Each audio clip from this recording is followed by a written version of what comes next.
Hola Isa familia, how's everybody doing? My name is Carla Fernandez and I'm the Digital Director for ISLA, or the Initiative for the Study of Latin America. And today I am joined with Professor Shirley Reynozo, who will be speaking about her Spring 2026 course, The Evolution and Expressions of Racism. Of course, so we're just going to dive right in. I'm just going to ask you a few questions to get to know you a little bit more, get to know the course, your journey here at Baruch.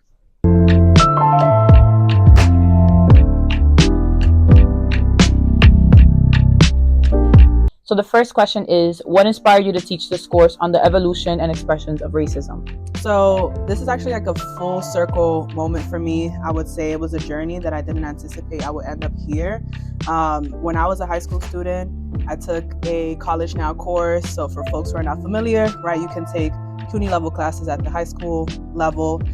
So one of the classes that I took was the Evolution and Expressions of Racism when I was maybe 16 years old. And so that radicalized me at a young age. Of course, I understood there were parameters around me, systems set up against me, but I didn't have the tools or the knowledge to understand that. I only had my own experience. And so the class radicalized me. It was also during the time where the first wave of the Black Lives Matter movement was occurring. So Trayvon Martin, right? So high school students being radicalized to understand what's happening with police violence, and then also the natural hair movement was happening. I mean, I'm a little silk pressed today, but for the most part, it was a moment where all of a sudden, young girls at the high school level or in general are proud to wear their hair natural, and so that motivated me as well to do the big chop, et cetera, et cetera. And so with those like small things that are happening as a nation, and then having taken the course myself at the CUNY level, that inspired me when I went to NYU to continue to pursue that knowledge. So I was in Gallatin, the School of Individualized Study at NYU, and that's where you can create your own concentration. And I titled my concentration, Racial Politics in a Global Context. That also inspired me to study abroad a lot, so that I could understand my positionality, not just on, a New York level or an American level, or, as a Dominican American, what that meant, but what it also meant, if I studied abroad in Paris, if I studied abroad in Spain, if I went to Morocco or Senegal or South Africa, what that would mean for me to be in these different places. So that also influenced me to pursue my graduate level study at Columbia University, where I went to the Paris campus and kind of continued understanding race in its global parameters through a French Francophone feminist lens. How do you see your role as an educator when teaching about a subject that can be both deeply personal and politically charged? I'll begin with saying that there is a BLS community agreement. And so those agreements look like everybody is welcome. We believe education is a path to freedom. We welcome collaboration and creation. Everyone contributes to learning. Learning is multilingual, multimodal. Listening is vital. We listen to understand. We understand we come to the classroom with different perspectives. We trust each other, and joy is important.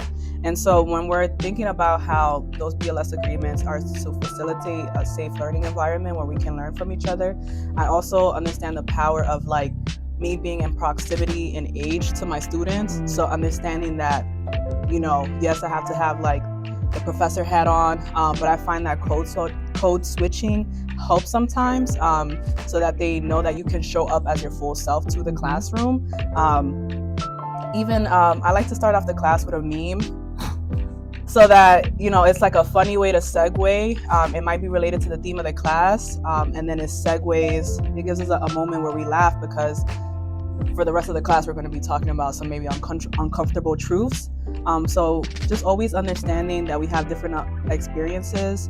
We're not targeting any individual. We're using this as a learning environment, and as a safe space to explore questions and to learn from each other. Moving on to our next question, what are some key readings, case studies, or media pieces students engaging with you that you find particularly impactful? The readings and media pieces that I feel like resonate, I like to start off with Black feminism, because I feel like that really checks people's biases. And from there, we look at authors like Bell Hooks, Audre Lorde, Saidiya Hartman. And I feel like those three specifically really resonate with students. It gives them a paradigm shift, an understanding of like what pedagogical violence is, epistemic violence, so they can understand how they might have been indoctrinated to believe certain things.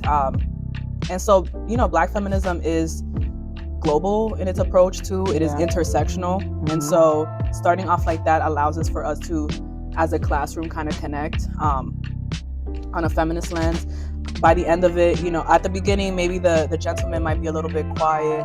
By the end of it, they're really like, yeah, I'm a feminist. So that makes me really proud. Just like in the small things where you feel like you really did share some knowledge that changed somebody. Also, the Jim Crow reading by Michelle Alexander. I like to read chapter 5. So I'm just giving students like an opportunity to question the prison industrial complex and how that has its roots in slavery, right? The 13th Amendment abolished slavery as a punishment for crime. But what that means is, now the prison system continues to enact slavery. So I feel like those are some key readings. We also look at U.S. imperialism in Puerto Rico. Oh, that's fire. I mentioned earlier too, like global understandings of like access to education. And I always kind of change my syllabus around to fit the demographics too of Baruch, since we serve such a large diversity of students. I want to make sure that I continue to evolve my syllabus so that they also feel represented in the discourse. Going on to the last and final question, I would really love to pick your brain at why do you think it's important for students from all disciplines to engage with courses like this one and even engage with courses like this through the arts? I know you're a very artistic person inside and outside of school, so I would love for you to kind of talk a little bit more about that. There's two parts to this question. So I'll start off with the artistic part and then why all disciplines should engage with a course like this. For me, the way that the arts is involved is that this is how you can disseminate what's happening for yourself. And so if I give a student a final that has creative liberty, they turn in the most beautiful things, versus if I continue to assign the same question to 100 students, it gets mundane, it gets repetitive. And so what I really like to see is how students can bridge like their personal skills into final projects. So I've gotten like podcasts, I've gotten TikTok, like Get Ready With Me's with like a 5-minute education crash course on like so cool. Like U.S. imperialism in Puerto Rico and how that looks like through forced sterilization.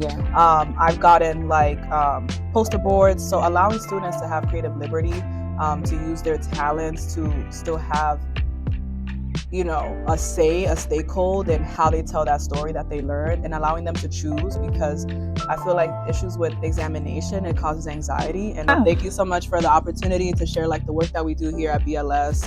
It's not just me, right? It's a whole department, and so my colleagues also have great classes. So thank you for spotlighting me, and hopefully you guys feel encouraged to join my class, BLS 1003, Evolution and Expressions of Racism. Welcome to our space, and thanks for a TED Talk. Of course, thank you so much. No, this was a great interview. It was a lot of great things to talk about, and I hope that you guys were able to take something away from it. Registration for priority students opens up on Monday, October 27th, and for general students, it's on Wednesday, October 29th. So keep an eye out on your calendars, on your schedules. Book her class. She'll be there next semester, and we'll see you guys soon. Bye.